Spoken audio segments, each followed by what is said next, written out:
Go ahead and get things started. Thank you everybody for joining us. We have a great event for you today on ChatGPT and healthcare, the good and the bad, with Dr. Harvey Castro. My name is Shane. I run the events over at 10 Capital Network.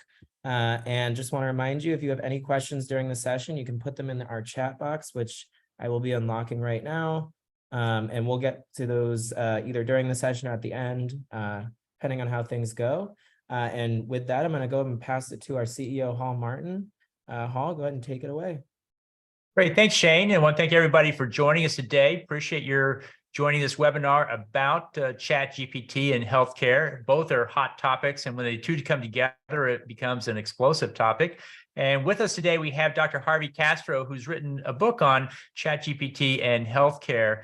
I want to thank him for joining us today. And Harvey, go ahead and come on up and let's talk a little bit about the book you wrote and see what you found in that process. For those in the audience, feel free to put in questions and we'll answer them as we go along. But with that, let's go ahead and kick off. Awesome. Hi, everyone. Hoping everyone's having a good day. My name is Dr. Harvey Castro. I'm an ER board certified doctor. I have a screen on my left side, so I'm going to be a little lazy and just look at the slide as I'm talking to everybody so that I know what slide I'm on. So first of all, what is ChatGPT? I know some of you guys have heard of it. Some of you guys have no idea, but obviously you wouldn't be here if you hadn't heard of something about ChatGPT. That question's asked me several times, and I always tell them the same thing. I have no way of explaining ChatGPT. The way I explain it now is as follows. Imagine having the most smartest friend you have and being able to call them 24/7 and know that you can ask him or her any question and that they will always give you an answer. And that is ChatGPT. With that analogy, the problem is sometimes your friend may tell you things that may not be 100% true, and he or she will always answer back. And so that's the caveat that we're going to go into and why this technology is quite interesting.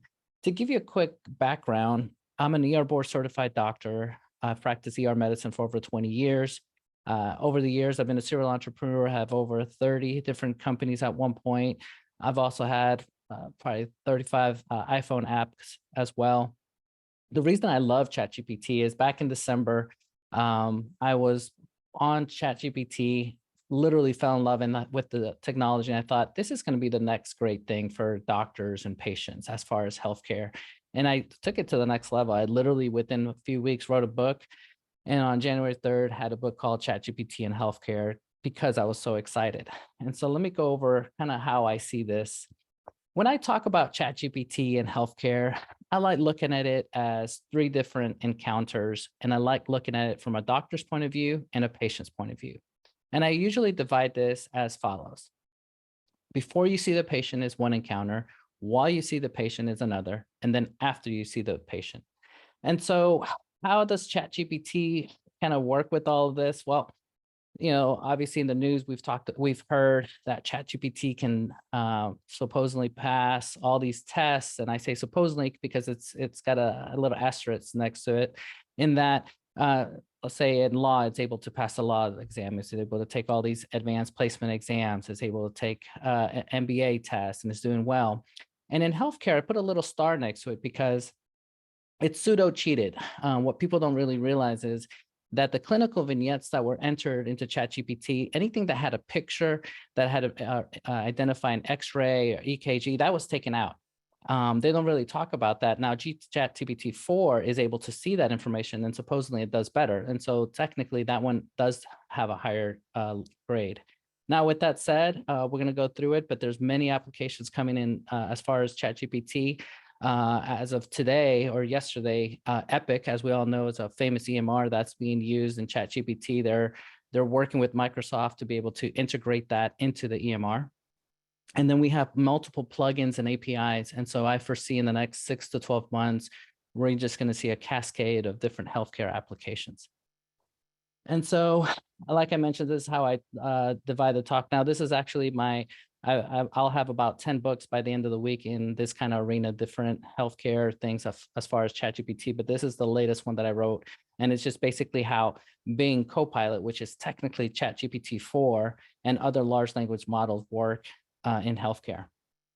And so my favorite example, and ironically, I talk about pre-patient and I talk about this is actually more post-patient encounter, but let me kind of explain. So before I get to this slide, pre-patient, the way I see it is as follows. So as a patient, before seeing a doctor, one of the ways that I foresee ChatGPT being used that people don't really use it this way, but I see it as a big plus is as a doctor, I know many times I've had patients come in with Dr. Google and they tell me what's wrong with them. And they said, yep, this is what Google said. And this is what must be wrong with me. And I see that's coming, but now it's not going to be Mr. Google, Dr. Google, it's going to be ChatGPT. And another caveat is you hear me talking about ChatGPT, but keep in mind that the future may not be ChatGPT. It may be, like I say, Kleenex. Kleenex, we think of one brand. I think that's what's going to happen here with ChatGPT. We're going to say ChatGPT, but in reality, it might be Google's product. It might be DeepMind's. It may be Bard. It may be BioGPT. It may be another database that we use in healthcare. So just kind of put that aside and we'll go into that. And so as a patient, one of the things I think that we'd be able to see, and I think it'd be actually helpful, the average doctor only spends about 13 minutes with their patients. So what does that tell me? That amount of time, if I only see 13 minutes with the doctor, that's technically all the medical information that I get from an expert. Outside of any references or anything like that, that is it. And if you really think about it, how much of that time do you really spend with the doctor by the time you take your blood pressure and processes you?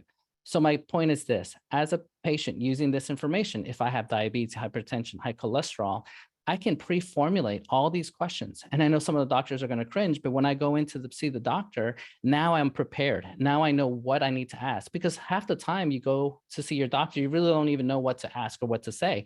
Now you can look at your disease process, really dig into it, use the power of ChatGPT to help you with these questions. Take it, and then I'll go and then take it to the patient encounter. That same thing, the patient can actually be in front of the computer with the doctor and a patient and kind of go through it and work together. I know, excuse me, that's a pie in the sky. And a lot of doctors like, oh, I'm never going to do that, but it's going to come to that. In the future, as much as doctors tell their patients, don't use ChatGPT or don't use Dr. Google or don't use this or that, patients are still going to do what they want to do. And so as a doctor, as a healthcare provider, or as a patient, you need to be prepared with the good, the bad, the ugly, and we'll go over it. So this is actually probably my favorite example. This is out of a hospital in England, and I made the slides.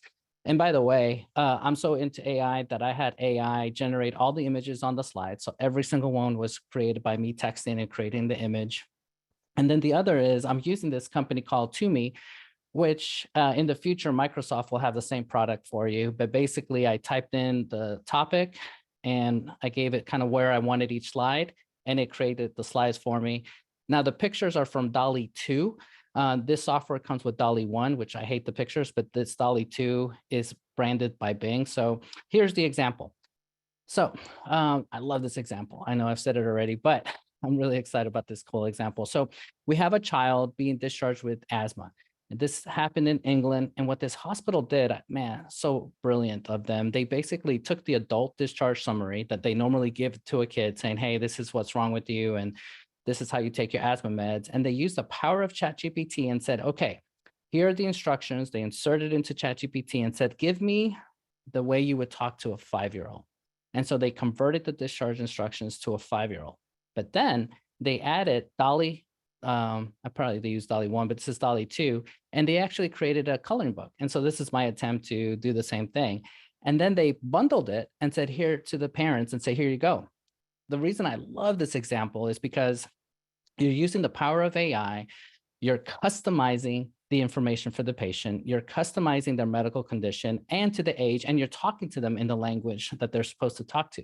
As a doctor, sometimes it's really hard for us to talk to our patients, and sometimes our mind goes into the medical realm and we start talking all this medical jarbish, and the patient doesn't want to tell you they don't understand. But to us, it seems like it's very basic. Here's a way that if we have difficulty time with our patients or talking to them, here it is. Here's a way of quickly being able to create that. And I love this example because I think the quality of the discharge instruction, the quality of what you're giving patients and the education point of view, as far as my altruistic thinking is, in the future, if all of us increase our healthcare IQ, then guess what's going to happen? As a nation, we're going to live longer. We're going to have better lifestyle. We're going to have less diseases. Now, obviously not anytime soon, but with time, this will be an educational tool. So some of the bad. So obviously one of the biggest things that actually stresses me out, and one of the reasons why I wrote the book, is because I started playing with the technology and I thought, people don't know some of the dangers with ChatGPT, meaning they may think, oh, this is almighty and it has every information known to man, and there's no way this thing is wrong. And I think it could lead to some incorrect diagnosis, some delay in treatments, and it could create some havoc in the sense that I see this happening more in a third world country, and it hasn't been yet be reported, but I think it's coming, where a patient's going to be able to self-diagnose themselves, go to the pharmacy, and then outside the United States, go pick up a drug. And that drug can have obviously side effects. They may have the emotional trauma in the sense that they may be diagnosed with cancer, diagnosed with something deadly, or take a medication because ChatGPT told them so, and end up dying, or the opposite, meaning, oh, the symptom said you're fine, and in reality, maybe you had an emergent ectopic pregnancy and now you're dying because you didn't go to the doctor soon enough. And so these are some of the things that I think is a problem when it comes to ChatGPT in healthcare. The other is just this over-reliance with technology. I love this example because as a doctor coming up the ranks, I can honestly say, and I know some doctors are going to cringe when I say this, is that I actually like some of the foreign doctors more than I like some of the American doctors. And that sounds like an insult to our healthcare, but let me explain why I say that. When I meet some of the foreign doctors, they're very good about using their hands, not relying on a CAT scan, spending time with their patients, getting a really good history. And I feel like the art of medicine is starting to get lost, where patients and doctors aren't spending time. And I think it's more the insurance company pushing that. And doctors aren't able to get a full history, a good exam, a good feeling with their patients, where the patients feels like they can open up to us. And so the other con here is just over reliance to technology, where your clinical skills may start going down. And I see that as a problem. The other is just this unknown. What kind of long-term data, what kind of research, what are we using here, ChatGPT? To give you an example, some of the biases or some of the bad things about it is ChatGPT is only as good as what was put into it. Meaning, if we have all this money and technology that was spent in breast cancer and all these diseases, what about diseases that are either rare or are not funded the same?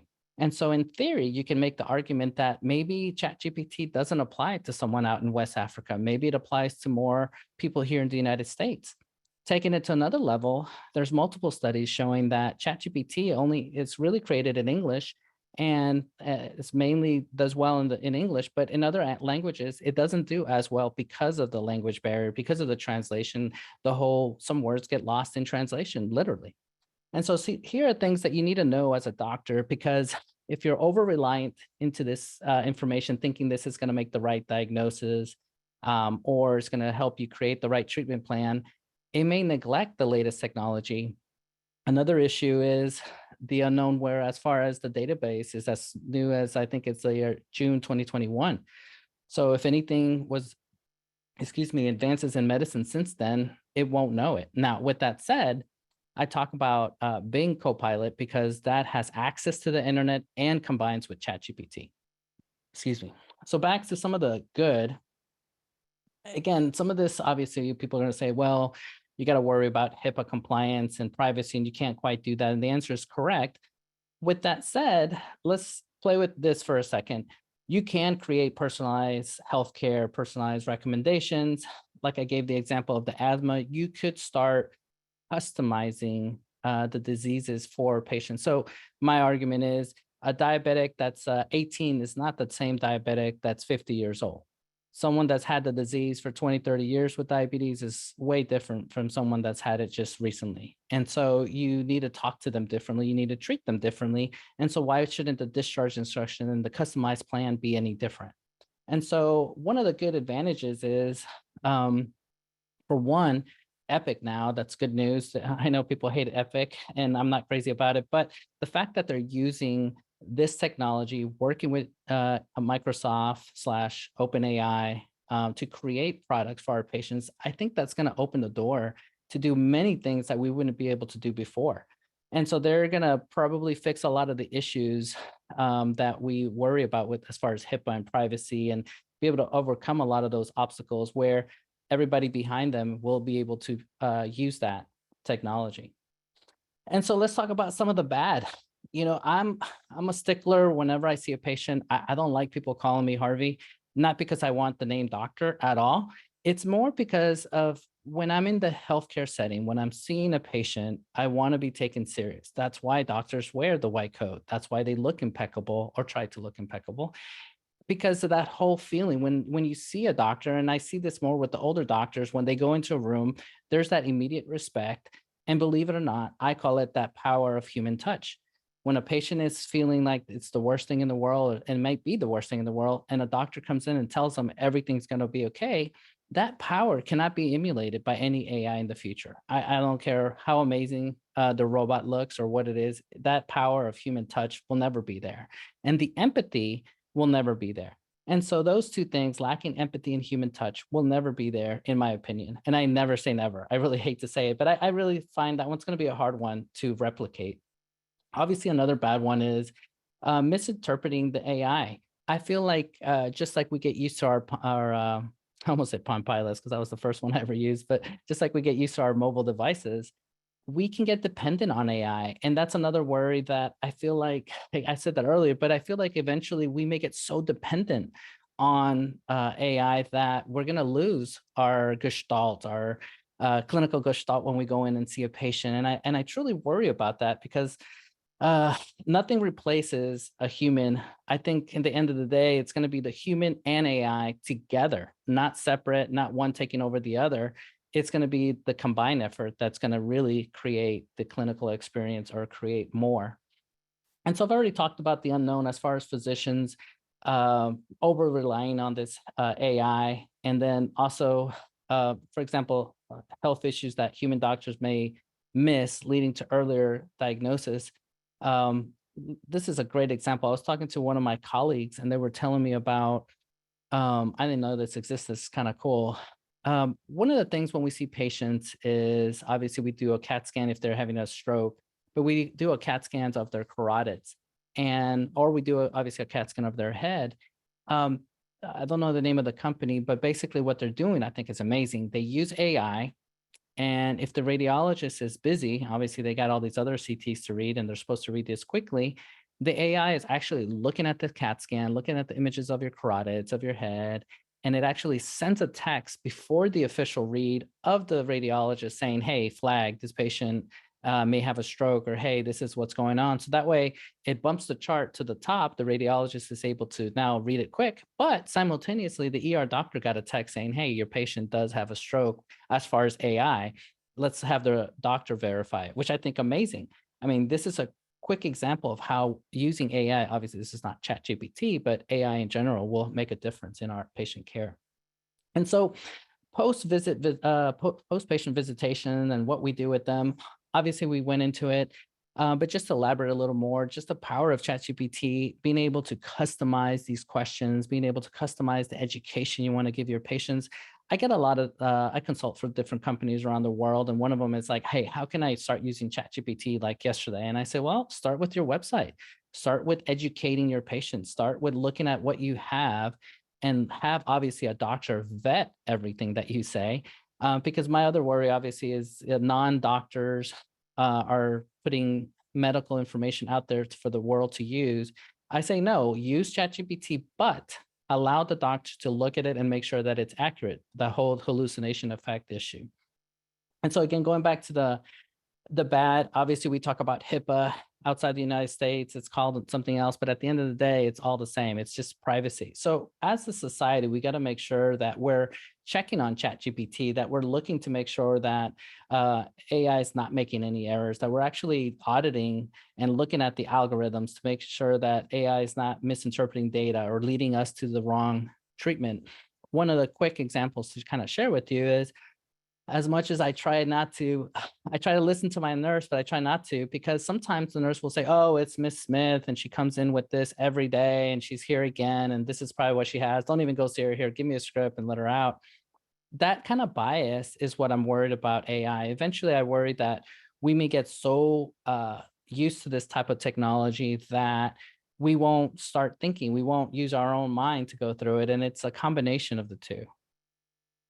So again, the unknown, it's just really like, how is this going to affect our practice? How, what we have today, it's unintended consequences. What if the AI is wrong and it takes us down a certain road, or it's computing all this data that we enter and it makes the wrong conclusions. And then as a result, we start going down the wrong route. So there's a lot of unknowns and long-term data that we really don't know.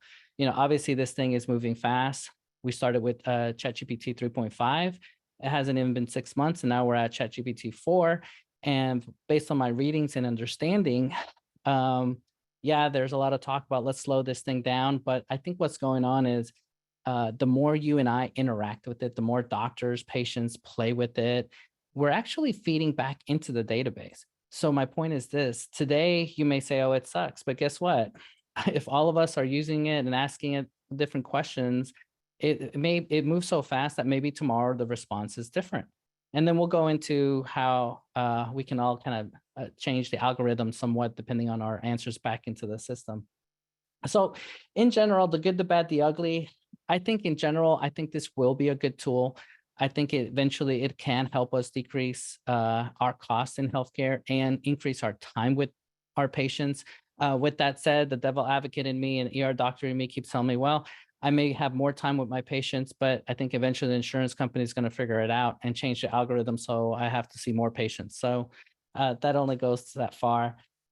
As far as human integration and expertise, I can't overstress. Just like the first time I ever had my phone out with a patient, the patient got all upset that I was making a text or call. And when I explained to her, no, this is actually a database on my phone and I'm using it to help you in your clinical care.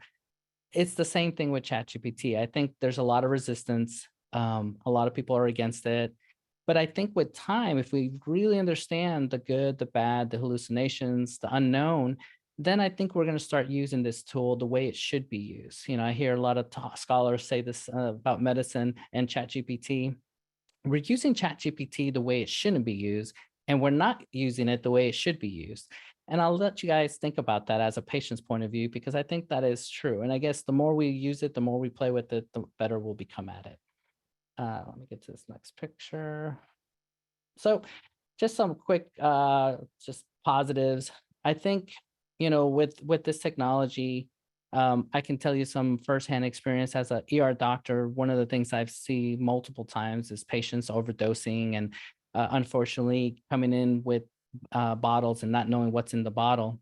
And so in the near future, I see me grabbing my iPhone here, taking a picture of the pills, and then the database will take through ChatGPT, will look at the picture, will tell me what disease, what drug they took based on the symptoms. They're like, oh, it's probably this drug.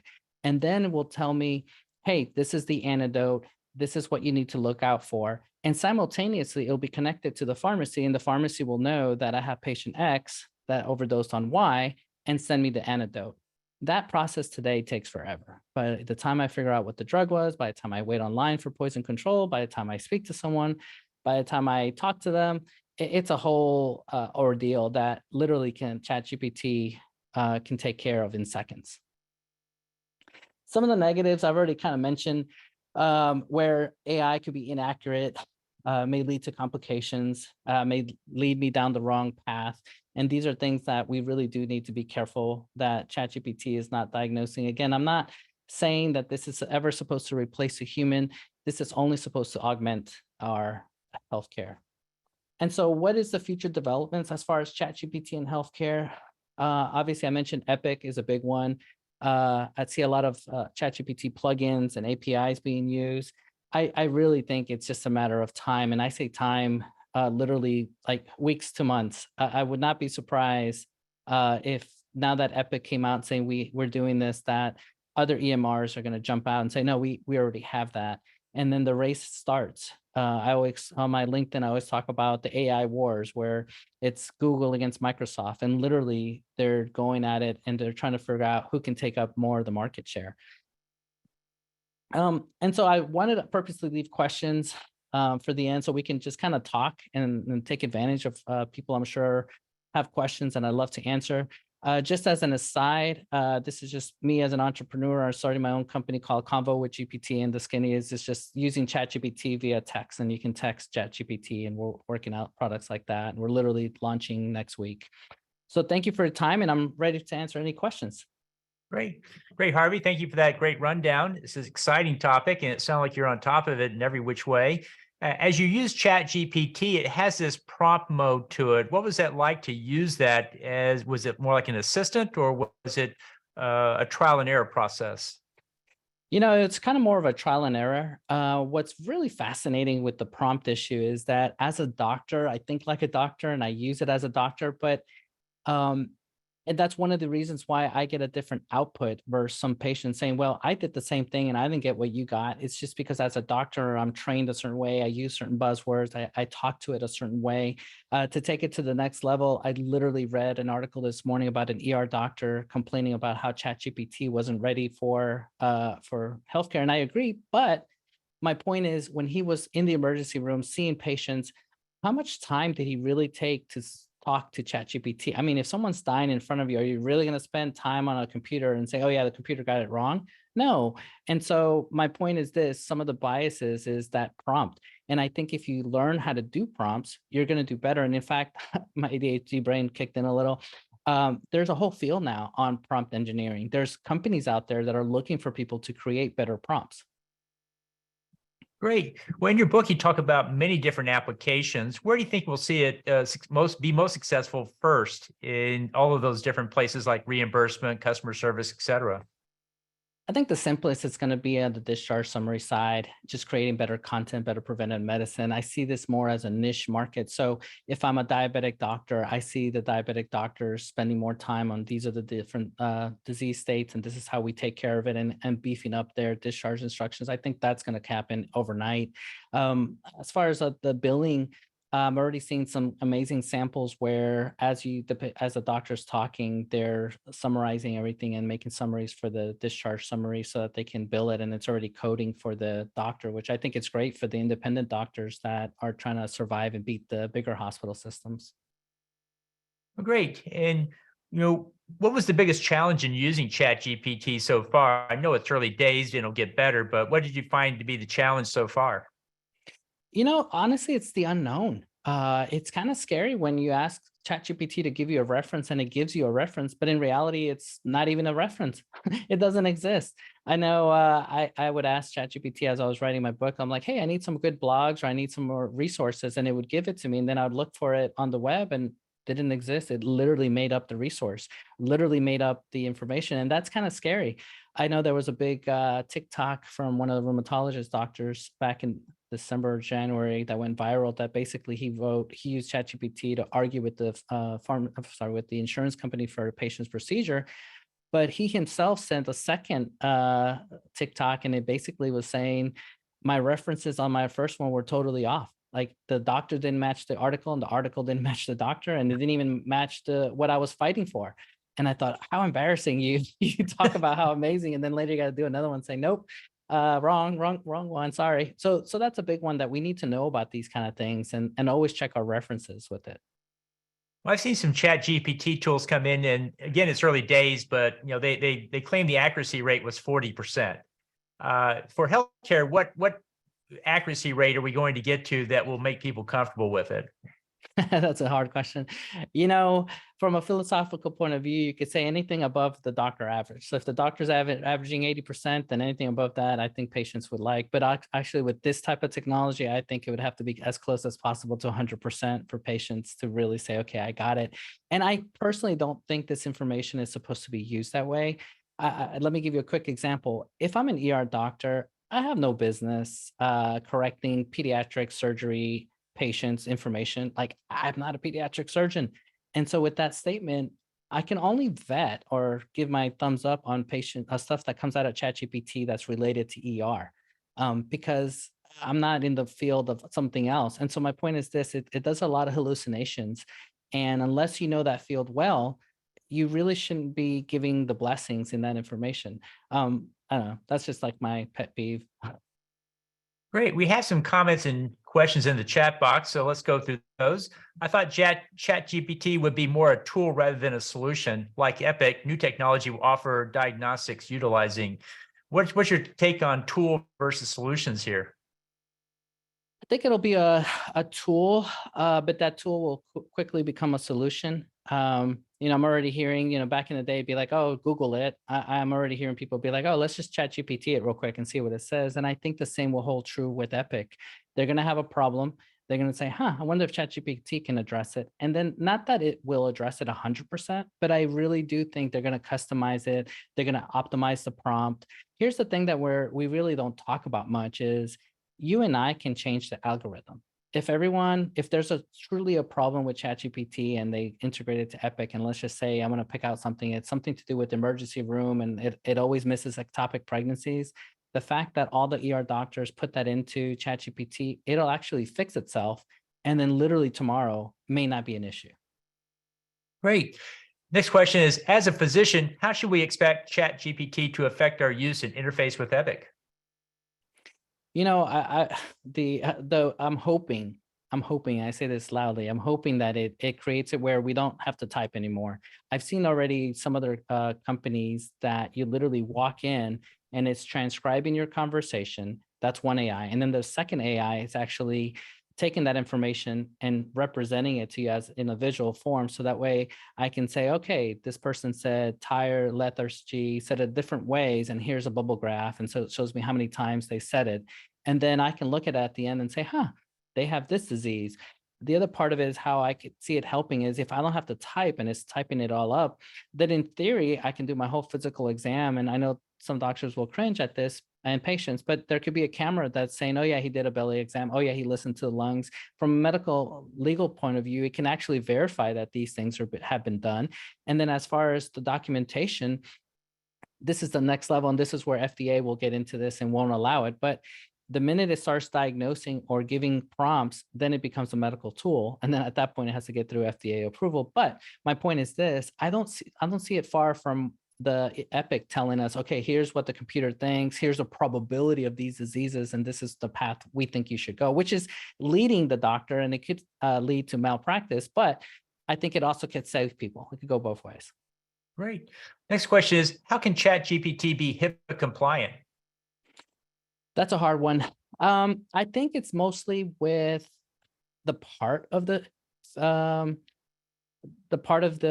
privacy. There's 18 parameters that cause violations in HIPAA. So let me give you a quick example. If ChatGPT just focused on the discharge summary and talked about just the discharge instructions, that would not be a HIPAA issue if it doesn't mention a patient's name, their record number, if none of those data points are sent to ChatGPT.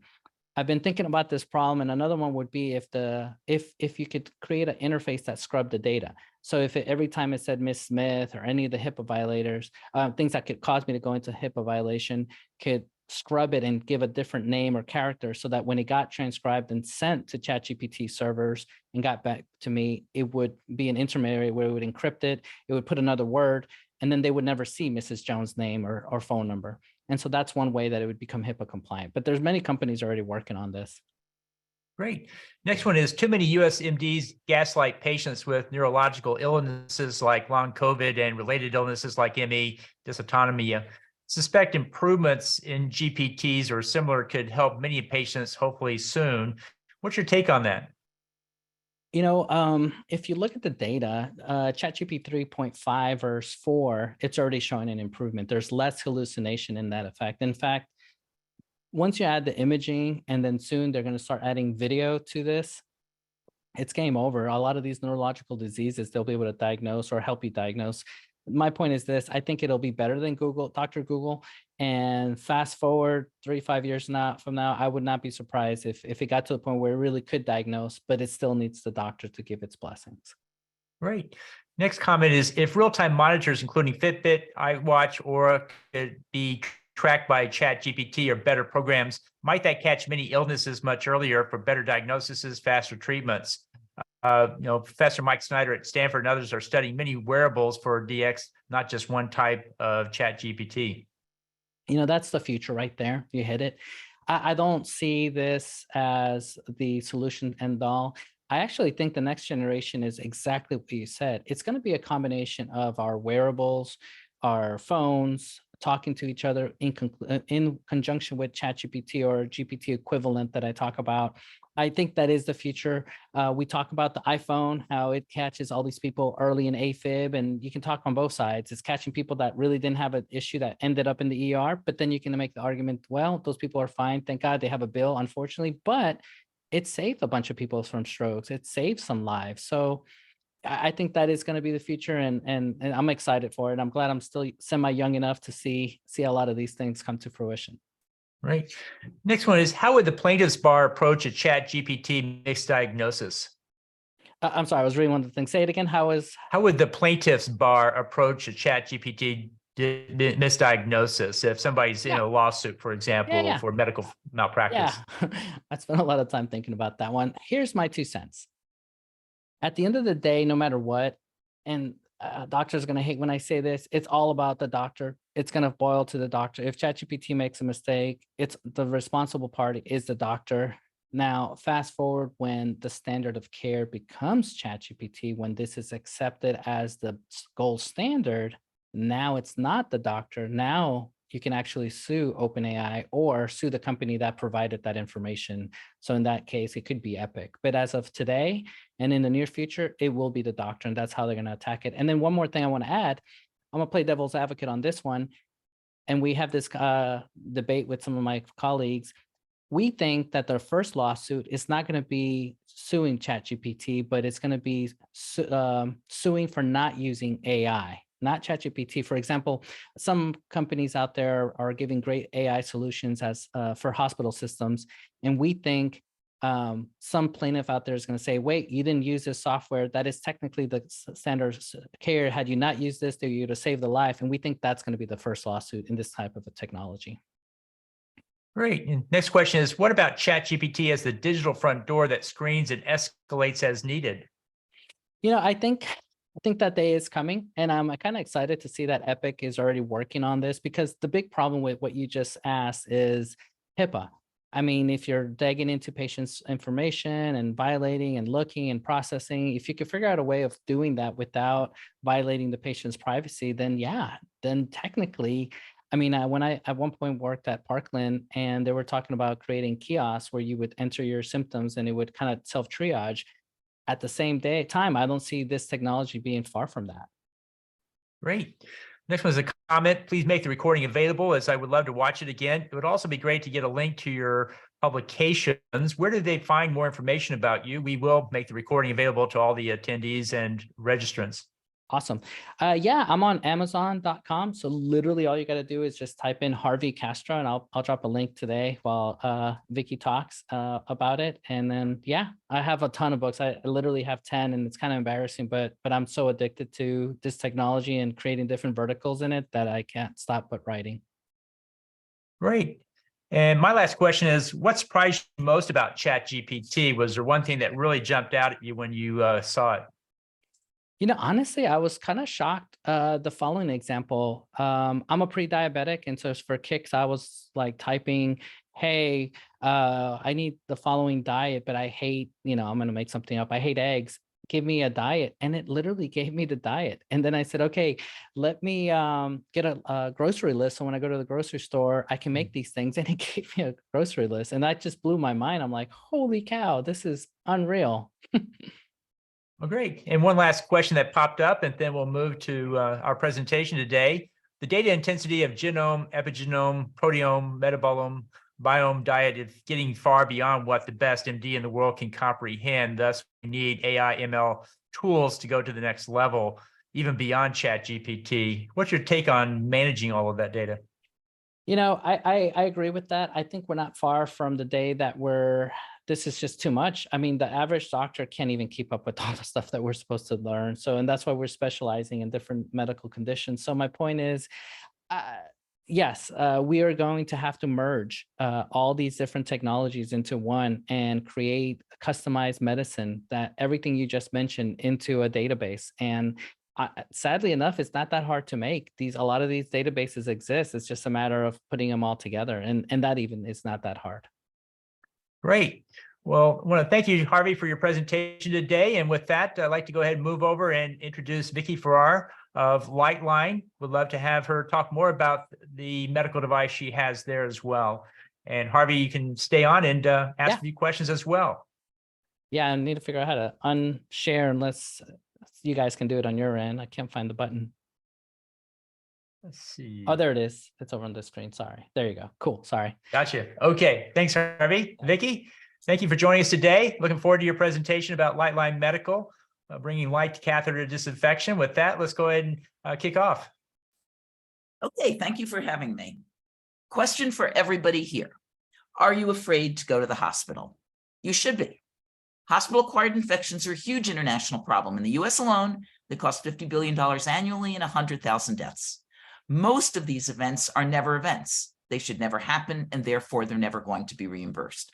On top of the lack of reimbursement, however, are staggering penalties in the hundreds of millions of dollars. More than 40% of these infections are catheter-related. So are catheters really a big deal?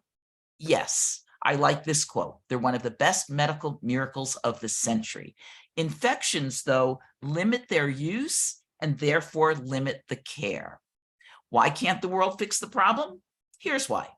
As antibiotic resistance is on the rise, the drugs to combat them are on the decline. Antibiotic resistance is now the third leading cause of death worldwide. We have the solution. It's called the Lightline Photodisinfection System.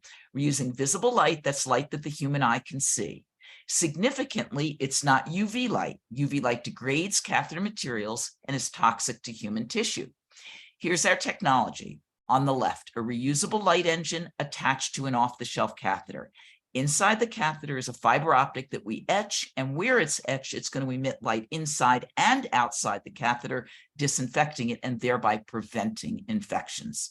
This is a potent solution for all types of catheters: dialysis, urinary, respiratory, and vascular. We've patented the technology. We're going to own this space.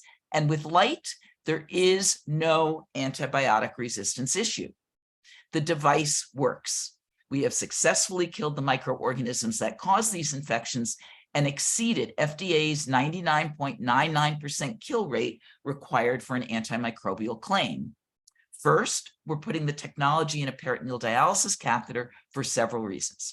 It's generally understood that peritoneal dialysis done in the home is better for the patient clinically and quality of life than hemodialysis done in a clinic several hours at a time, several days a week. Then how come in the United States, 89% of the population is on hemodialysis? Here's why.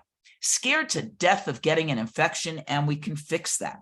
But the second reason this is our first product is that we're putting the fiber optic in a portion of the catheter that's outside the body called the extension set. It's where more than 90% of the infections arise. But as a result of it being outside the body, not touching human tissue, we don't need to do animal or clinical trials, so we have a straightforward 510(k) pathway. Our device fits seamlessly into the patient's workflow. Basically, you turn the machine on, you make one connection, you do everything you're supposed to do, and you're done. Peritoneal dialysis is a huge and growing market. Our total addressable market is close to $10 billion. It includes 70% of hemodialysis patients and all of the peritoneal dialysis patients. We estimate that by 2033, we'll have revenues of over $500 million and have 58% of the patients in the world.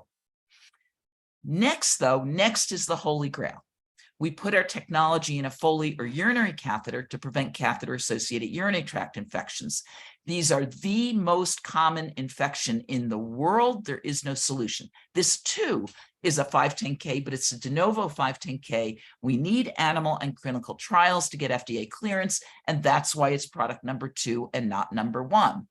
This too is a huge market. There are over 100 million Foley catheters sold worldwide. We have a partnership distribution strategy where we want to rely on a partner's existing market penetration. With respect to the Foley, we have that partner. It's Medline Industries, the largest private distributor in North America. They have 50 infectious disease sales reps.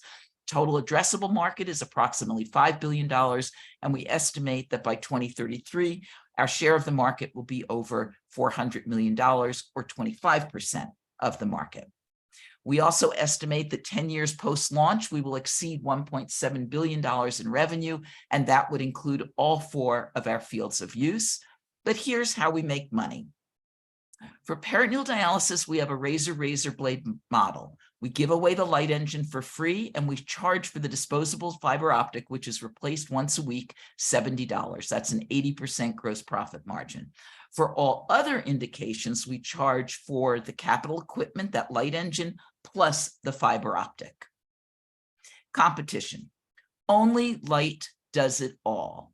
We kill established biofilm, we kill drug-resistant microbes, we can be used long-term, and we're safe for material. We do not degrade catheter material like UV light. But why? Why would anybody buy our products? It's because we have a strong value proposition for everyone.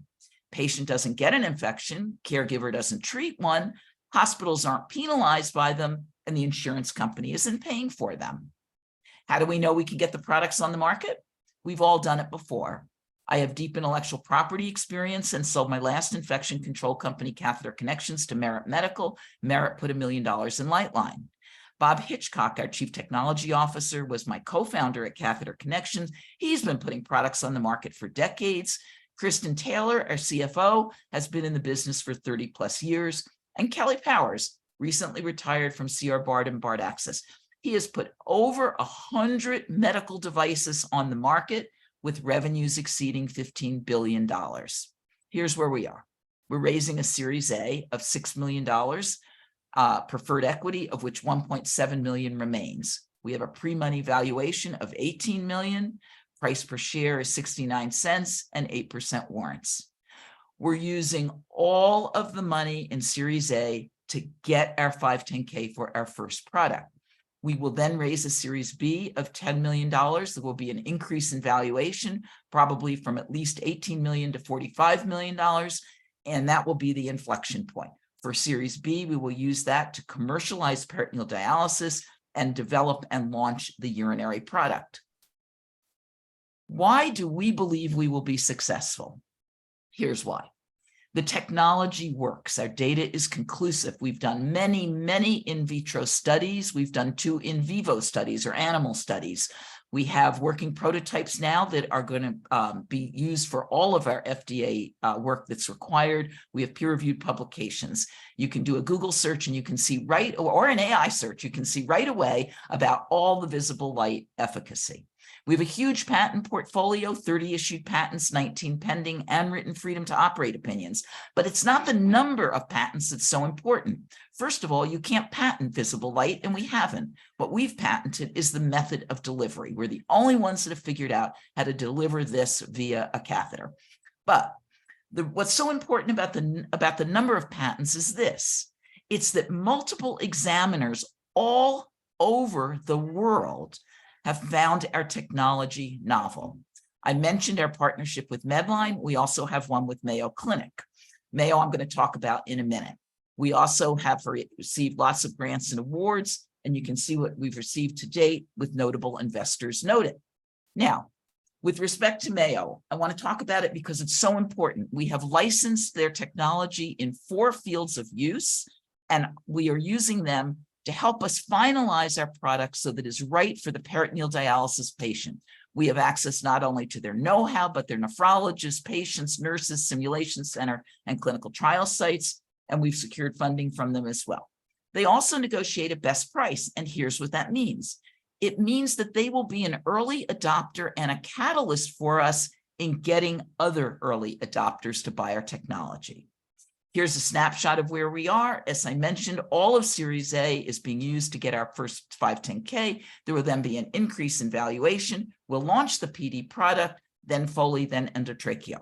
Now, you don't see vascular on here because I am confident we will be sold by the time we get to vascular. However, that being said, we are in confidential discussions with 2 public companies interested in vascular. The point of this slide, it's not that these are the entities that are going to buy us. It's that we have the potential for 8 exits We have 4 fields of use, and for each one, we can do an exit in the US or internationally. Typically, a medical device company sells for 3 to 5 times revenue. If we meet our projections, that would be a 33 to 55 times return. But with respect to the multiple exits, example, Fresenius is a dialysis company. Fresenius would only be interested in dialysis. Teleflex might be interested in everything though, but Bard, BD, and Merit might be interested in selected indications and selected geographic areas. What a difference a year makes. The important point of this slide is this: we are literally within reach of our 510(k) clearance. Why join our mission? Our product works, powerful IP, proven success rate, established partners, and a well-defined regulatory pathway. But it's number 6 here that I think is the most important. We solve a large global health problem that has never been solved. So what we'd like you to do is join others and look at our due diligence room, our data room. Join Mayo Clinic, Merit, Medline, Kaiser Docs, Angel MD, and other investors. Thank you. Great. Thanks, Vicki. Have a number of comments there. My first comment is, why has nobody solved this problem before? Well, they've tried. So visible light has been used. If you do a 2-minute Google search, you'll see visible light works. It's been approved for many, many products for things like dermatology. Nobody has figured out, but Lightline, how to deliver it in a catheter. And we're delivering it via a fiber optic that we etch. Where we etch it, it emits the light. But getting it right is not easy. And that's why we've been working on it for years. And that's why we have the patent position that we have. So it's their lack of ability to figure out how to get it done. Where does the original IP come from? So the original IP comes from Lightline Medical. So this technology was invented by undergraduates in a bench to bedside competition for $200. They came up with an unmet medical need. They first looked at UV light, decided that that degrades catheter materials. Then they switched to visible light. So they were at the University of Utah. And here's what was so great about it. They went to undergraduate school with a very distinguished retired patent attorney's son. That patent attorney did all of the work pursuant to $200,000 in convertible promissory notes. He's now an investor and he's still our lawyer. But that's why we have the portfolio that we have. But because the students were students and not professors, the University of Utah, although they have equity in our company that they've paid for like everybody else, doesn't own any of the IP. So the Lightline Medical owns 100% of its IP. Great. Next question is, do you take funding from angel investors? We do. Most of our investors are angel groups, small VCs, and family offices. With the exception of Mayo and Merit, we do not have large institutional investment or large VCs. Great. Comment, Alicia Donald, MD, Board of New Orleans, Louisiana Angel Network. Would love to have Lightline Medical screen with the Angel Group. We'll make that contact afterwards as well. Well, great, but I love New Orleans. Let me get that in there.